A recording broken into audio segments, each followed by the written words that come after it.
a todas y todos, un gusto estar aquí de nuevo para la videocolumna de esta semana en el canal del amigo Jesús Tovar. Y mi contribución se llama Terrorismo de Estado y Genocidio en Gaza y Cisjordania. Israel y el terrorismo de Estado. Así se tituló una conferencia impartida por el catedrático italiano Alessandro Orsini, especialista de Relaciones Internacionales, Sociología e Historia, el 5 de octubre pasado, en el contexto de un evento de corte pacifista en la ciudad de Florencia, Italia. El académico planteó la pregunta sobre si o cómo podríamos concebir a Israel como un Estado terrorista o que comete actos de terrorismo estatal. Primeramente cabe aclarar que el terrorismo no solo se refiere a las acciones de grupos no estatales, paramilitares armados, como Al-Qaeda o el ISIS, por ejemplo el Estado Islámico, sino también a las acciones de los estados como tal, sus aparatos o grupos protegidos por este.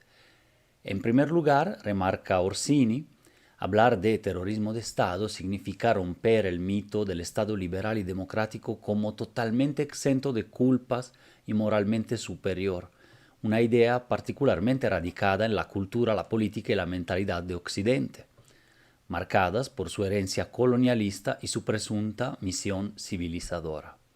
De hecho, no solo los estados dictatoriales o totalitarios, sino también democracias avanzadas, digamos así, liberales y desarrolladas, se han manchado desde luego de crímenes atroces, de guerras injustificables y actos de naturaleza terrorista o neocolonial. Irak, Afganistán, Libia, Vietnam, Corea, Panamá, Siria, Granada, Argelia, Corea, la War on Drugs o guerra a las drogas, son guerras perdidas por Estados Unidos y sus satélites, combatidas con algún pretexto moral y la falsa misión de supuestamente exportar democracia y derechos humanos.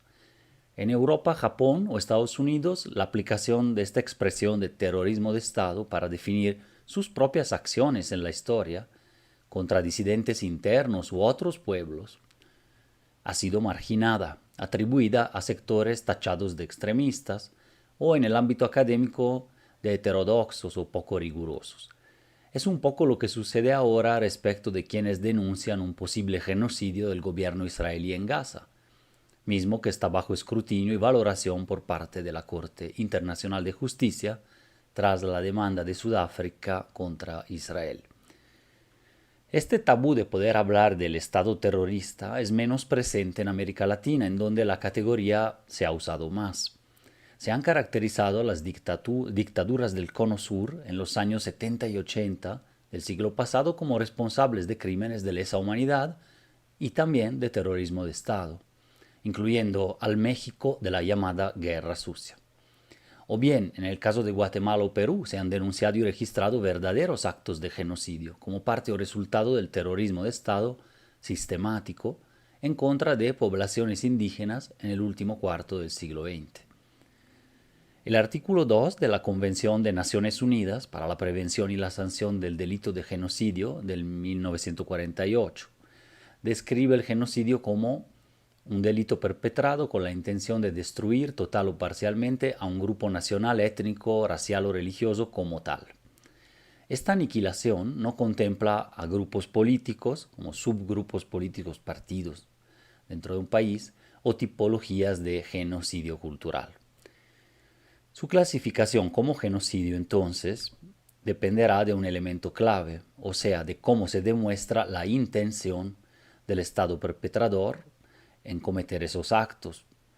Lo que puede suceder, por ejemplo, analizando actas, decretos, discursos, actuaciones políticas y militares del Estado que es acusado. La misma convención al respecto detalla algunos comportamientos específicos, cuales la matanza de miembros del grupo, por ejemplo, grupo étnico, los palestinos, los armenios, que los judíos, etcétera, ¿no? Según la situación. 2. Lesión grave a la integridad física o mental de los miembros del grupo. Sometimiento intencional del grupo a condiciones de existencia que hayan de acarrear su destrucción física total o parcial. Por ejemplo, que mueran de hambre, ¿no? Dentro de su territorio, como está sucediendo también en Gaza. medidas destinadas a impedir los nacimientos en el seno del grupo, como sucedió en Perú con esterilizaciones forzadas e incluso sin el debido proceso de información, ¿no?, de las mujeres. 5. Traslado por fuerza de niños del grupo a otro grupo. Me parece que tanto la intención especial, como la define la Convención, como los elementos definidos en esta Convención, pueden aplicar al caso de las operaciones conducidas por el gobierno de Netanyahu y el Estado de Israel en Gaza, cuando menos y posiblemente en Cisjordania. Y cito solo un par de ejemplos, que son ejemplos después del 7 de octubre del 23, del terrible ataque de Hamas contra la población israelí, pero que pueden referirse también a situaciones anteriores. Entonces, un ejemplo, el ministro israelí de Finanzas, Bezalel Smotrich, llamó en abril pasado a destruir ciudades de Gaza, afirmando: no hay trabajos a medias, Rafa, de Ir al-Balá, Nuseirat, destrucción total. Borrarás el recuerdo de Amalek de debajo del cielo, no hay lugar para ellos bajo el cielo. 2. A principios del presente mes de noviembre, el ministro israelí de Patrimonio, Amiahi Eliyahu, miembro del partido de extrema derecha Otzma Yehudit, Poder Judío, al que pertenece también el ministro de Seguridad Nacional, Itamar Ben-Gvir, contestó una pregunta en la radio. Era esta: su expectativa es que mañana por la mañana lancemos lo que equivale a una especie de bomba nuclear sobre toda Gaza, arrasándola, eliminando a todo el mundo ahí, dijo el entrevistador. Esa es una manera, respondió Eliyahu, agregando: la segunda manera es averiguar lo que es importante para ellos, lo que les asusta, lo que les disuade. No les asusta la muerte. Aunque evidentemente estas declaraciones no representan la opinión mayoritaria del pueblo de Israel, son relevantes, entre muchos otros hechos, para abordar el tema del genocidio y el nivel de intencionalidad desde altos funcionarios estatales. En enero pasado, la Corte de Justicia Internacional, máximo órgano judicial de la arquitectura internacional, demandó a Israel tomar todas las medidas posibles para prevenir un genocidio en Gaza, reconociendo la plausibilidad de algunas de las acusaciones y medidas cautelares para los palestinos presentadas por Sudáfrica. También la Corte destacó que Israel debe tomar medidas efectivas para impedir la destrucción y garantizar la preservación de las pruebas relacionadas con las denuncias de actos comprendidos en el ámbito del artículo 2, el del genocidio, y el artículo 3 de la Convención sobre Genocidio, contra miembros del grupo palestino en la Franja de Gaza. Y agregó: el tribunal considera además que Israel debe tomar medidas inmediatas y efectivas para permitir la prestación de servicios básicos y la asistencia humanitaria que se necesitan urgentemente para hacer frente a las adversas condiciones de vida a las que se enfrentan los palestinos en la Franja de Gaza. Aunque una sentencia de la Corte tardará años, finalmente se trata de avisos, señales bastante contundentes, posicionamientos muy fuertes a nivel jurídico y simbólico, que comienzan a abrir la posibilidad de hablar de genocidio desde el derecho internacional humanitario, ante lo cual Israel ha hecho oídos sordos. Según informó el 5 de noviembre el Statista Research Department, desde el 8 de octubre del 23, día siguiente al ataque de Hamas y la respuesta de Israel, hasta la fecha, 43.736 palestinos han sido asesinados por el ejército israelí en la Franja de Gaza y 102.347 han sido heridos, sobre un total estimado de 2.1 millones de personas. En Cisjordania han muerto 736 palestinos y se estima que 5.500 fueron heridos, que es la otra región no costera de Palestina, ¿no?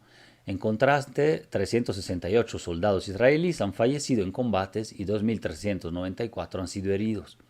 El más reciente informe de la ONU, del Comité Especial encargado de investigar prácticas israelíes que afectan a los derechos humanos del pueblo palestino y otros árabes de los territorios ocupados, destaca que los hechos registrados en el presente informe llevan al Comité Especial a concluir que las políticas y prácticas israelíes aplicadas durante el periodo examinado presentan elementos característicos del genocidio. Esta es la misma ONU.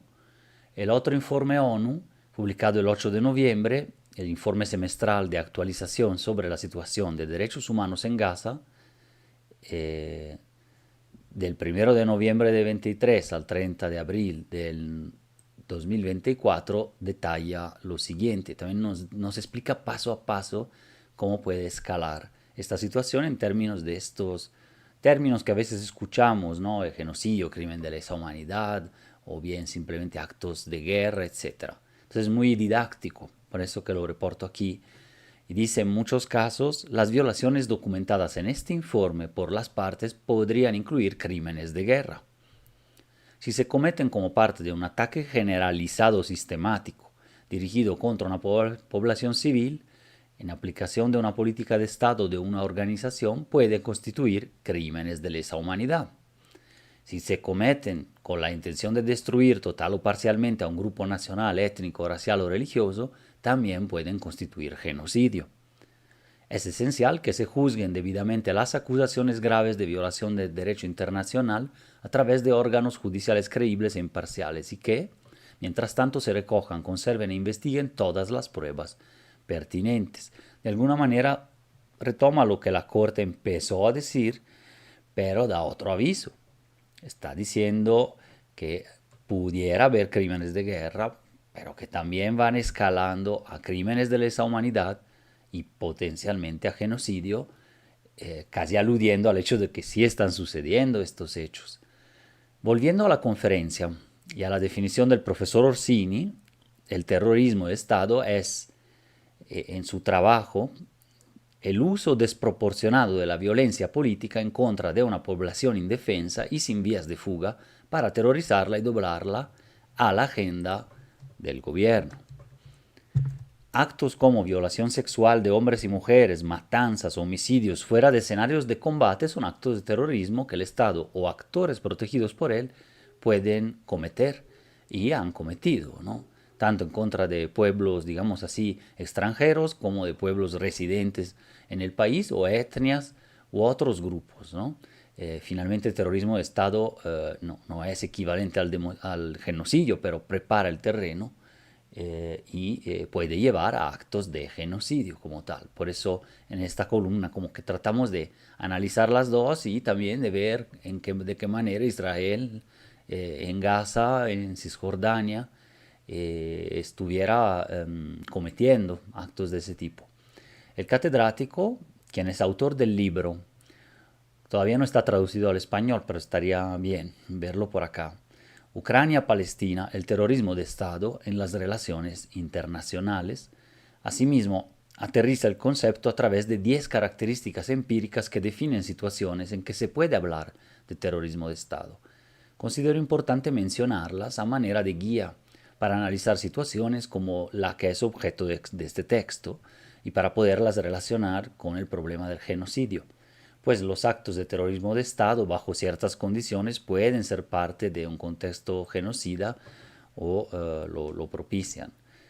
La primera de estas situaciones del terrorismo de Estado es el asesinato arbitrario sistemático, que precipita a la población en el terror, pues existe el miedo permanente de ser víctimas de homicidio o feminicidio por fuerzas combatientes sin motivo, de manera indiscriminada, como en efecto hace meses y años ocurre en Gaza, en la frontera, incluso dentro del territorio. El segundo elemento es la aplicación de la tortura contra miembros de una población. El tercer comportamiento típico del Estado terrorista son las violaciones con fines de dominio, control e imposición del terror. Otro rasgo, el cuarto, es la violencia intercomunitaria, en donde el Estado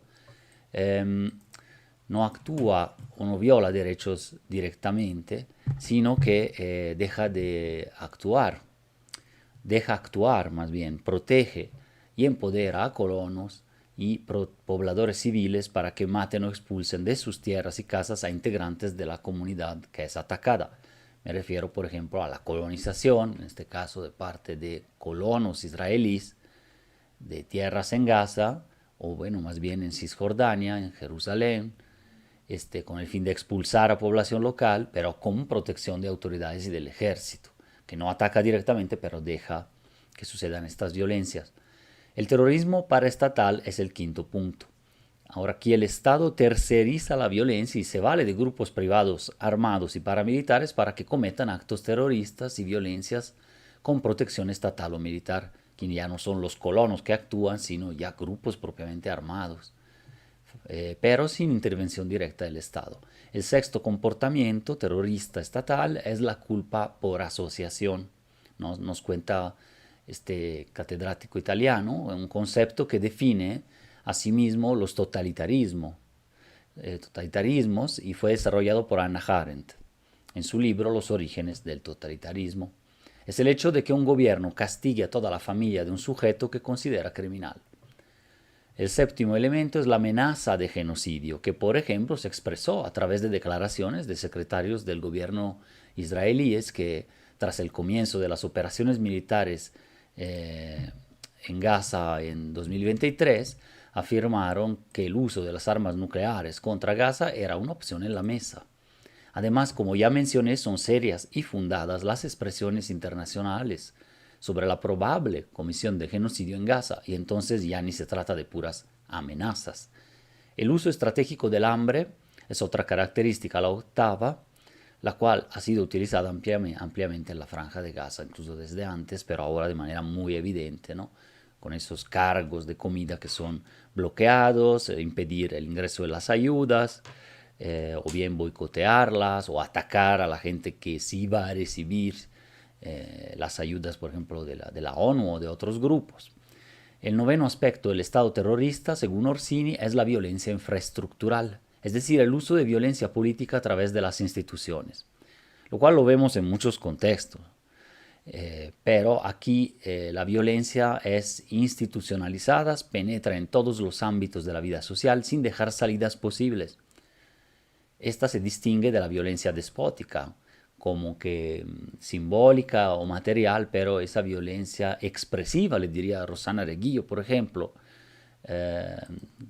que consiste en actos excepcionales, crueles y altamente demostrativos de aparatos del Estado en contra de población indefensa, para dar una señal fuerte y someterla como un acto hasta en la plaza pública, ¿no? O bien ejecuciones, etcétera, pero de manera excepcional. Estos no son permanentes ni rutinarios, como lo es en cambio la violencia infraestructural. También se puede incluir en la violencia infraestructural el hecho de construir guetos, ¿no? Es decir, también nos lo dice el filósofo Achille Mbembe, ¿no? Palestina, pero también Jerusalén, otras ciudades están pensadas y hechas para segregar a partes de la población, lo cual sucede también en nuestras ciudades, pero cuando cortan en dos con una carretera deliberadamente construida ahí, una colonia que se vuelve luego cada vez más conflictiva, o separan pedazos de población hasta por pisos, ¿no? Quien circula en el piso de arriba de paga, en el piso mediano, en el piso de abajo de la infraestructura urbana, ¿no? Entonces eso también sucede, pero ahí es deliberado y es sistemático, por ejemplo en Gaza. La retórica que desresponsabiliza a los perpetradores es el décimo elemento de este terrorismo de Estado y se activa cada vez que el ejército comete alguna tropelía o ejecución extrajudicial, pues hay siempre una justificación para matizar, reducir o eliminar las responsabilidades castrenses. En el caso específico de los países europeos, de Estados Unidos, junto con Israel. Muchos de estos factores han funcionado con anterioridad incluso a la terrible y execrable masacre cometida por Hamas en territorio israelí el 7 de octubre del 23, y se insertan en un conflicto de más de un siglo de duración, con complejidades y responsabilidades que no es posible abordar aquí. Sin embargo, a mi juicio, hay evidencias cada vez más consistentes de que el terrorismo de Estado en Gaza y en Cisjordania fue preparando y reforzando conductas genocidas prolongadas en contra del pueblo palestino. Así lo sostiene el informe de la relatora especial sobre situación de derechos humanos en territorios palestinos ocupados desde 1967, Francesca Albanese, el 1 de octubre pasado. El genocidio en Gaza, dice, es una tragedia anunciada y existe riesgo de que se extienda a otros palestinos que viven bajo dominio israelí. Desde su creación, Israel ha tratado al pueblo ocupado como un estorbo odioso y una amenaza que debe erradicarse, y ha sometido a millones de palestinos durante generaciones a indignidades cotidianas, matanzas en masa, encarcelamientos en masa, desplazamientos forzados, segregación racial y apartheid. El progreso en su objetivo del Gran Israel amenaza con suprimir a la población autóctona palestina. Muchísimas gracias y nos vemos en la siguiente.